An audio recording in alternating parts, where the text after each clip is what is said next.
No Brasil, quando o assunto é saúde no trabalho, existe uma regra de ouro, a famosa NR7. E dentro dela tem um programa que é literalmente um escudo para proteger cada trabalhador, o PCMSO. Hoje a gente vai desmontar esse escudo peça por peça para entender exatamente por que ele é tão importante e como ele funciona. Para a gente entender de verdade esse escudo, vamos seguir um roteiro bem claro. A gente começa entendendo o porquê de ele existir, depois a gente vê quem é o responsável por colocar ele de pé, quais são os exames que formam a estrutura dele e como ele se adapta para proteger a gente de riscos bem específicos. E por fim, como a gente analisa tudo isso para manter o escudo sempre forte. Então, vamos direto ao ponto. Não importa se o trabalho é num escritório super tranquilo ou numa obra de construção civil. Todo trabalho, sem exceção, tem algum tipo de risco para a saúde. A grande questão não é se os riscos existem, mas sim o que a gente faz de forma organizada para lidar com eles. Então, vem a pergunta de US$ 1 milhão, né? Como a gente transforma a boa intenção de proteger as pessoas em um sistema que funciona de verdade? Como é que se sai de uma ação isolada aqui e outra ali para criar uma barreira de proteção organizada, contínua e, principalmente, inteligente? E a resposta oficial para esse desafio no Brasil tem nome e sobrenome: PCMSO, o Programa de Controle Médico de Saúde Ocupacional. Pensa nele como o sistema de defesa da saúde da empresa. É o escudo obrigatório que todo lugar precisa ter. E o mais importante, ele não age no escuro. A estratégia de defesa dele é toda guiada pelo PGR, que é um mapa que mostra exatamente onde os perigos estão. Ok, mas o que exatamente faz esse escudo ser tão bom? A força dele vem dos seus princípios, das diretrizes que guiam cada ação. Vamos dar uma olhada em quais são elas? É um programa que atua em várias frentes. Por um lado, ele funciona como um detetive, sabe? Fica rastreando qualquer sinal de problema de saúde antes que a coisa fique séria. Por outro, ele é um avaliador, que garante que a pessoa tem condições de saúde para exercer aquela função específica. Ele também gera inteligência, com dados que ajudam em estudos maiores. E, claro, é um sistema de apoio, que ajuda nas decisões sobre afastamento ou reabilitação de alguém. É vigilância e cuidado, tudo junto. E aqui, pessoal, tem um ponto que a norma deixa claríssimo, sem nenhuma margem para dúvida. O PCMSO é um programa de cuidado, não de seleção. A única missão dele é proteger a saúde de quem já está na equipe. Usar os exames como uma ferramenta para decidir se contrata ou se demite alguém, completamente proibido. O foco é um só: a saúde do trabalhador. Agora, um escudo tão poderoso assim não se sustenta sozinho, né? Então, a pergunta é: nos ombros de quem fica a responsabilidade de garantir que tudo isso funcione direitinho? A norma é bem direta. Essa responsabilidade é do empregador. E as obrigações são bem claras e não tem como negociar. Primeiro, a empresa tem que garantir que o programa seja bem elaborado e, mais importante, que ele realmente aconteça na prática. Segundo, o custo é 100% da empresa. Nenhum centavo pode ser cobrado do trabalhador. E terceiro, precisa ter um capitão nesse navio, ou seja, um médico do trabalho que seja o responsável oficial pelo PCMSO. Beleza, já entendemos a teoria, o porquê, as regras, mas e na prática? Como essa proteção toda funciona no dia a dia?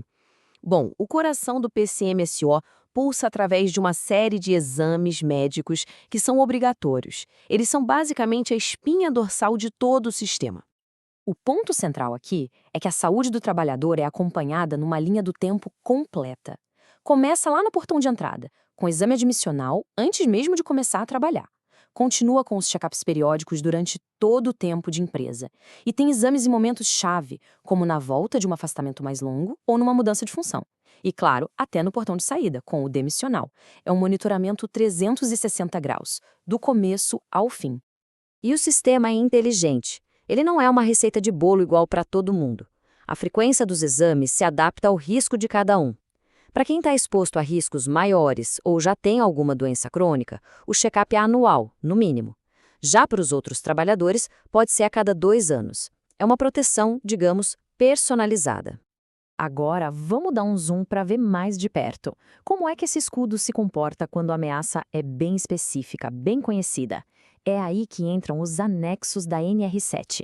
Pensa neles como se fossem manuais de instrução super detalhados para os perigos mais comuns Por exemplo, para quem trabalha exposto a agentes químicos, como benzeno ou chumbo, o programa não fala só, faça um exame. Não, ele exige um monitoramento biológico super específico.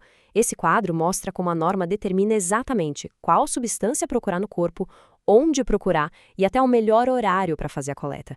Tudo para garantir que a análise seja a mais precisa possível. Agora, vamos falar de um inimigo invisível, mas muito, muito comum: o barulho.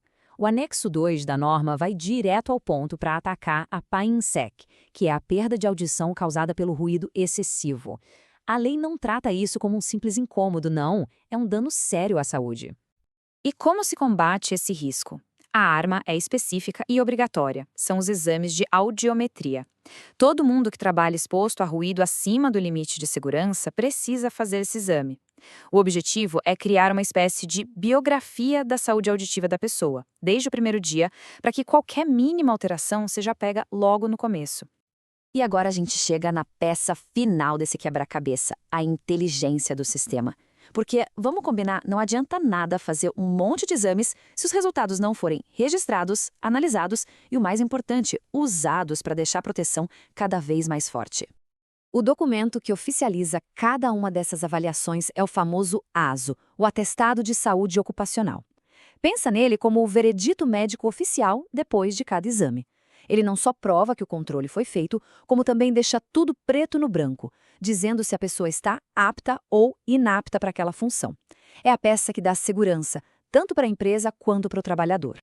E olha que interessante, o compromisso com a saúde não acaba quando o contrato de trabalho termina. A norma exige que os prontuários médicos sejam guardados por, no mínimo, 20 anos depois que a pessoa sai da empresa. Isso mostra que a saúde ocupacional deixa um legado, e esse histórico precisa ser preservado. Achou 20 anos? Muito! Pois é, a regra fica ainda mais rígida quando o risco é maior. Se o trabalhador foi exposto a alguma substância que pode causar câncer, o tempo de guarda desses registros dobra, vai para 40 anos. Isso garante que, mesmo décadas depois, ainda exista um histórico completo para ajudar a cuidar da saúde daquela pessoa. E para o sistema estar sempre aprendendo e melhorando, o ciclo se fecha todo ano com um relatório analítico. E ele não é só um monte de números num papel, é uma ferramenta de estratégia. A ideia é que a equipe de segurança e a CIPA sentem, olhem os dados e se perguntem: onde a gente pode melhorar? Como a gente pode deixar nossa prevenção ainda mais eficiente no próximo ano?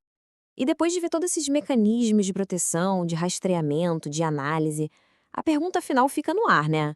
No dia a dia, lá na prática, o escudo de saúde do ambiente de trabalho, será que ele está realmente forte o suficiente?